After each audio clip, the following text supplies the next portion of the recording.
All right. Hello, everybody. My name is Chi, outdoor fitness coach, and welcome to base training info session. I just wanted to take some time to kind of break apart what base training means, what it entails, and who it's best for.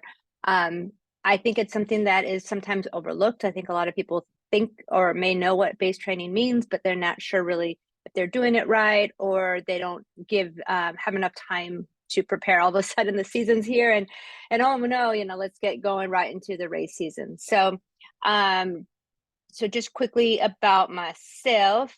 Let me get sorry about that. Here we go. Sorry. So my background's in sports med, and I'm also a USA cycling coach level 2. This year I've also got my level 2 skills certification through Bicycle Instructor Certification Program. My background also, as far as sports med, I have a lot of experience with strength and conditioning. So the one here that I put is exos, because it's something, I'll talk more about the strength training program. Something that I think has a lot of value and is really important no matter what level of strength training you're at, as well as nutrition certification through Precision Nutrition, which is also a valuable resource. So why are we here? What is this all about? Bigger picture than just base training. In my opinion, the people that I work with and the people that would be interested in base training, they want to work hard for something that they find valuable. I call it a big, hairy goal, or maybe something super exciting, like a big trip.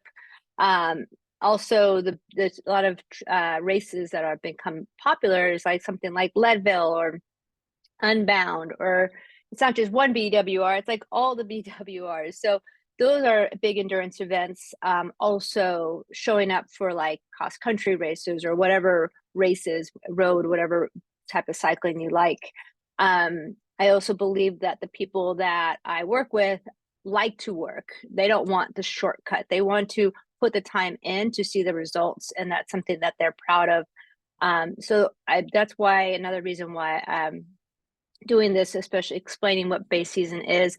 I think it's also interesting so that people can understand what's about, and say, they want to work hard, but they also want to work smart. Like, they don't want to just burn out their engine just because that's what they're supposed to do. So in my opinion, I think that's what it's all about, is working hard, working smart, showing up as your best self, and seeing that hard work does pay off. And I mean hard work meaning like consistent showing up pays off. So like I mentioned, this base season training, we're kind of in it right now. In my opinion, it starts around December, maybe a little bit before, maybe a little bit after. But what I want to accomplish today is that I want you to walk away with what base season is, what it entails. And it's kind of like what it is and how it works is two separate things, but that way you kind of have an idea of if it works and what it works for you. So who is this best for, the style of rider and the races that you're looking to do, and what to expect from some type of training or the program that I'm offering. What's included in there, Chi. So to get started, how it works, we're just going to do a hint of exercise physiology. I promise it will not be too in-depth, but I think it's really important to set the stage for what it means. And I'm more pragmatic, like, tell me why I'm doing this, because I don't want to just do it just to do it. So this is for those people who want to know the why. So this graph here, you're going to have to bear with me. This is a little walker that you see here, but imagine a cyclist, right? So here, there's the runner, and this line, sorry, I'm trying to do a straight line. Okay, this line here is going fast, and sprinting. So what does that look like? So I'm going to make my little picture a little bit bigger so I can. Okay, so I'm going to explain what we're looking at. It may be obvious, maybe not. So this line here is your heart rate. It's very linear. So like one way I'll just make a small tangent. one way to know like your heart rate max is to do a test where you constantly go up in effort and your heart rate goes up, 10 to 20 beats, and then you can extrapolate your heart rate max. But anyway, so that's your heart rate. As you can see, it goes up, it kind of plateaus, a little bit of a peak at VO2 max, but this is your lactic threshold here. Then this green one, it looks like a stepping stone. This is your power. And power normally has a curve that looks like a U. So it goes and it goes up. So as you can see, as you go faster, faster, faster, like in the beginning, it's kind of, flat, and then it goes up and then it maxes out. So they have a different curvature, the heart rate and the power. One other thing I wanted to mention or demonstrate here is this little blob right here. It looks brown, is when your body is using fat. And this purple hill is when your body is using glycogen. So you can see in zone 2, and it's not an one or other. Usually there's an overlap, but there's a preferred energy source. So you can see in zone 1, zone 2, it's mostly it's mostly fat and some carbohydrates. And then you can see right around here, it starts to definitely shift. There's when you get into tempo and definitely in threshold and VO2 max, you're just burning the engine, right? Fat has no real use in this type of intensity here. The reason why I bring this up is most of the time in our endurance races that I mentioned, the Unbound, the Leadville, BWR, you are going to be in this area right here. So this is not the only reason why to do base training. So if you're like a cross-country racer and you're listening, you're like, well, I'm out. This also helps to set the stage for higher intensity. But I just wanted to emphasize that at that level of intensity where you're at tempo, being efficient and being able to use fat more efficiently is really, really key. It's not the only reason, but it definitely is one of the things that we see in the benefits with the base training. Okay, so and then you can kind of see the zones 1, 2. There's not real numbers. I'm going to show you that in a second. So I mentioned the oxidative. I for some reason I want to just kind of put out there that ATP is like our currency for training. And I use a bus as the analogy. Like, it's slow, you can get a lot of people on there, and we're getting more efficient at using that. And then with the glycogen, it's more like, a Jeep. It's quicker. You're not going to get as many people in there. And then there's obviously a really quick way. There's the, Formula One kind of car where only one person's in there. And that's the kind of, it is a pretty good analogy because it shows you how the body works. So we are working mostly with buses with zone 2 and some glycogen as well. All right. And then I mentioned the zones. So we saw that pretty picture of the graph. We saw the heart rate goes up very linear like this. And then we saw the graph where the power goes up. So you can kind of see the breakdown of numbers, just in case you are curious how it looks. The zones for the heart rate are pretty much blocks of 20. So instead of like, if you're thinking about your own training, like here, zone 2 would be about 115 plus or minus 10, and then it'd be like 135. So sometimes that's an easier way to remember your zones. Just pick a number and just plus or minus 10. The power is a little bit different. It's a little bit bigger of a girth. And then you can see that it's not as parallel. Like in the beginning, it can be like similar, but then it doesn't. It's not 1-to-1 anymore. The power definitely goes up. So I just wanted to kind of highlight what the heart rate zones look like, and the percentages are a little different to each other. It's not like the percentage of heart rate is the same numbers as the power heart rate, as the power numbers. So that's kind of like, why are we training in base training? The main thing we're doing is getting into our heart rate zone 2, 3, well, mostly 2. I'm going to show you in a second, 3, and some of zone 4. So I'm going to kind of give you like definitely it's a calculation. So this is where the numbers come in. I wasn't sure if this was something that I think people would be interested in. As my background with sports med, I think this stuff is super rad, and like Thank you. You want to see what's happening. So there's a lot of numbers and I'm going to break this down. And this is how does brace training work? And this is what we're going to talk about right now. So let's say you do 500 hours in a year. Okay. So this is that number right here. I wanted to, I would say, okay, so 500 hours in a year, how does that break down per, hours per month? So there you go. You got about 9.6 hours here, and then 90. So then we break it down into, now I can't remember this is per day or per week. My apologies. Per month. And my brain can't.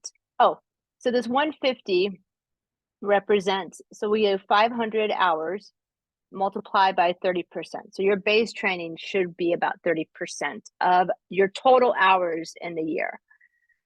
So that's 150. So the first month that we are doing, so base one, this is the first block of training. A microcycle is essentially a week. So there's 4 weeks in one base period. We're doing 30 hours. And of that 30 hours, the first period, we're doing about 90%, 88 to be exact, in zone 2 and 12 in zone 3.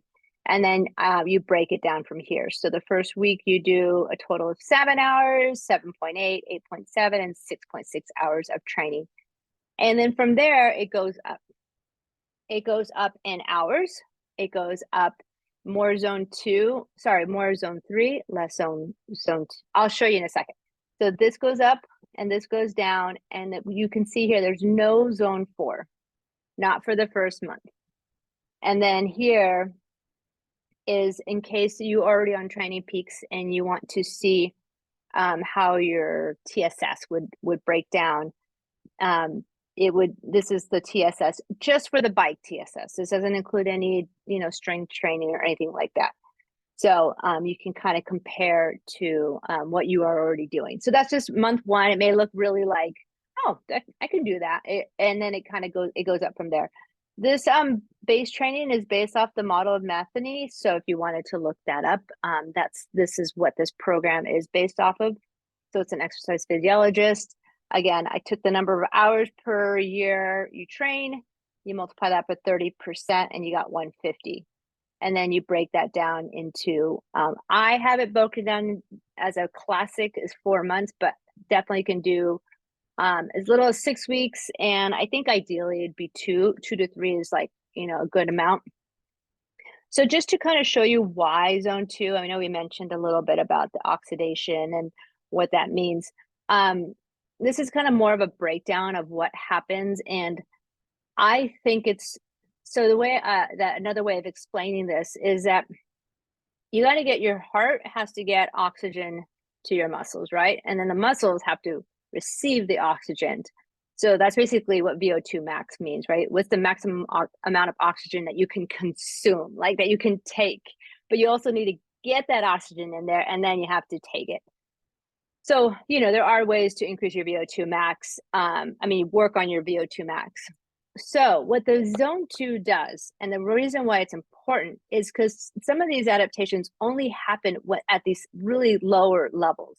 Once you start going to zone 3 and you start using more glycogen, then the adaptations kind of like I don't want to say disappear, but they're no longer needed to be used, so they don't get worked on. I think the most important ones is the stuff that happens with the stroke volume, your heart, your plasma, and the capillaries, like things like that get really, really that take a while for the body to create and become more efficient.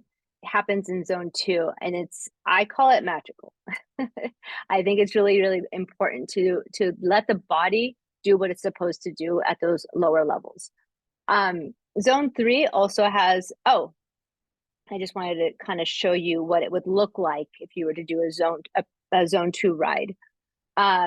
This scale here, like this dark light gray, is essentially that zone that I was saying, like that 20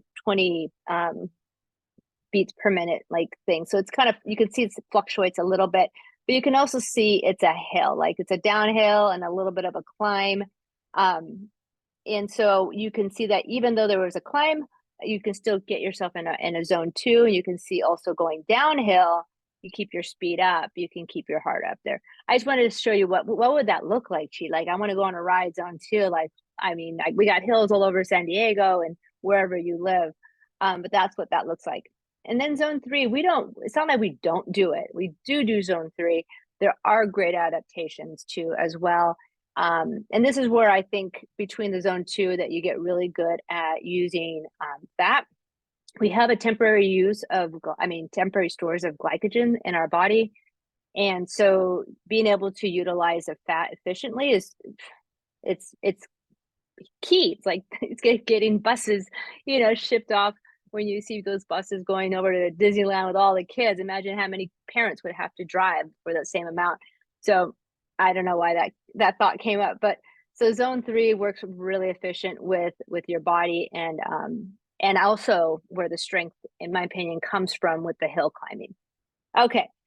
And then there's zone 4. I won't go into that. We do touch on zone 4, and I think that's, some people call them sexy workouts. There's definitely zone 4, zone 5 are sexy workouts. You're pushing, you're getting PRs, and you're like, I'm doing something, but you have to know that you're still doing something, even though it's not as hard in zone 2 and zone 3. Okay, who is this for? All right. So I mentioned before, the people who are doing long endurance races, Unbound is definitely one of those. BWR, Belgian waffle rides, gravel rides. And then locally here, we have everything from gravel and wine to rock cobbler to BWR, Leadville, which happens in July. Also, you could have a race season like a Kenda Cup that's coming up pretty soon. It's actually starting, I believe I know there's one in March, maybe as early as February. So you may want to set up for that. And so showing up to be able to do those races, and there's marathon races. And you may just want to I'm not doing any races. I'm just tired of I show up to these races and get your butt handed to you. And you're like, I'm just tired of it.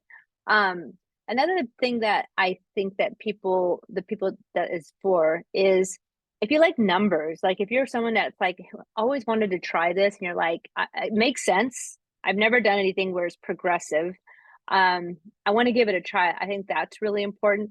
Something that may struggle with is if you are a purely watt person, this is mostly a heart rate based training program. You get your heart rate and you have to stick to that. And the reason why is this is going to happen. I just had a client say, I had to use more power to get my heart rate it wasn't lining up anymore. That meant that it's starting to work. You could see that you're doing more work with this.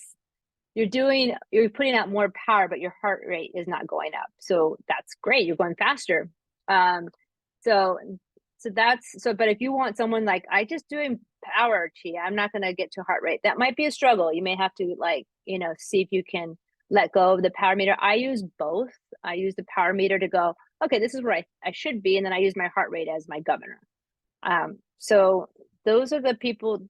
And there was one other style of person. Oh, the other person that this may be hard for is, let's say you live Midwest or something, it's really cold and everything is indoors, and this takes a little bit more time, and maybe you just are not ready to be on the bike for 3-4 hours indoors. You may want to do more of a polarized or maybe a different style of training. So this definitely has a lot more time on the bike for this to work. What to expect? Okay, I just mentioned the time. That is probably one thing I would encourage people who want to do base training. Be patient and committed to the process. Let me just take a breather for a second.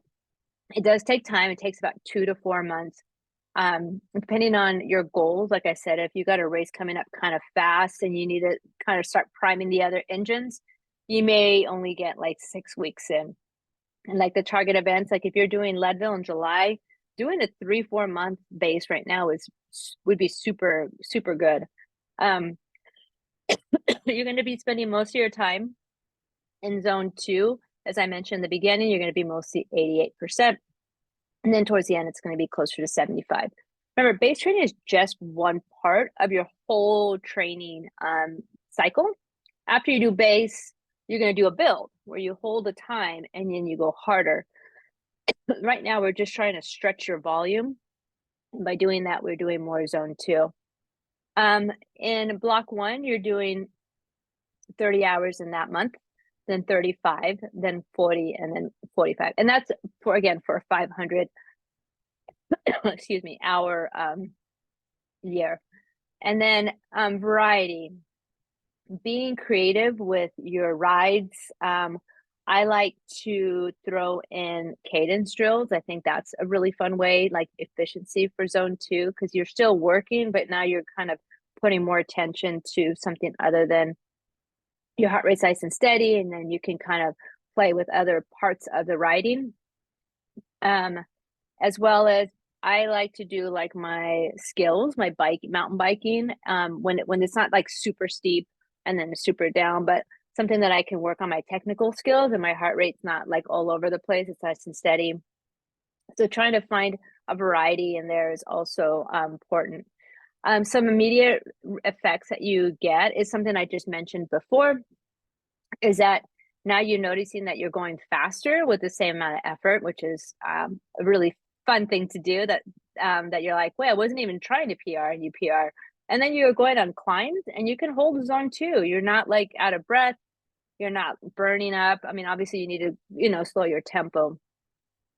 Some other things to expect from, this is now from the program, is I put together big ass rides.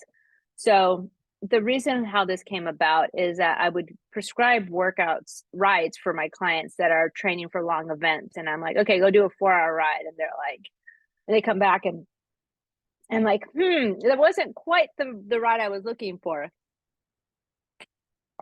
So we started to come together and curate a route that would satisfy the goal of whatever's happening that month, whether it's hill climbing or eating on the bike. And it was allow me a chance to ride with you, see how you're doing, see how you're feeling. So it's a fun ride, but it's social, but it has a purpose. And so this is why we put them together, and they're progressive. So that's something that is a nice that I love to do, and I can really see the difference in people's performance with these big ass rides. And you also know that everybody's in the same boat with like zone 2, zone 3, like we're all doing it. Like if people are out of breath or for that particular ride, let's say, then there's something wrong. But it does progress and it does get harder with time. The other thing that you get with the program is the strength training. And I mentioned a little previously about the exos. So with the exos training, they train professional athletes. And so we going through different training modules with CrossFit and all these different things. I train you as a professional athlete. So we do rollouts, mobility, and I train the muscles that are the most important ones when you're biking.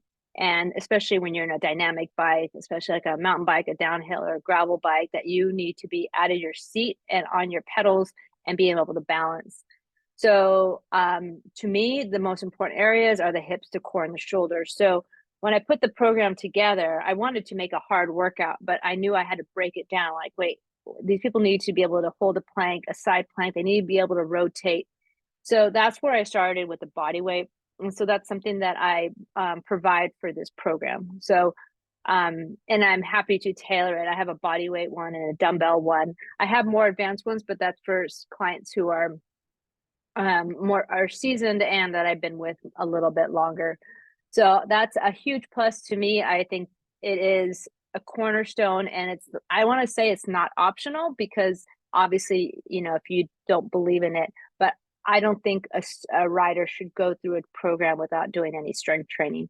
And then I help weave it in. We do it efficiently, and I make sure that your legs are fresh for a big ride. So we don't do any like jump squats and then you go do a hill workout. Like, so it makes sense to how the program works.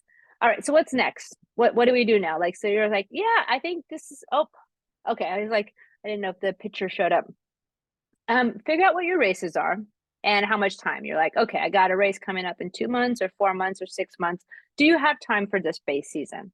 Maybe it's a little tight, maybe it's just the right amount of time, and find out how much you're riding. So here, if you go to Strava and you go under your profile, there's this nice chart, and you can click here and you can see where your you can see the different years, and you can see if you've been consistent.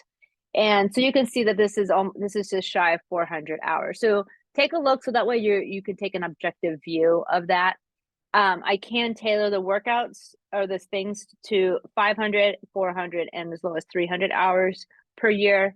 But then beyond that, I think it's a different program that we would need to talk about.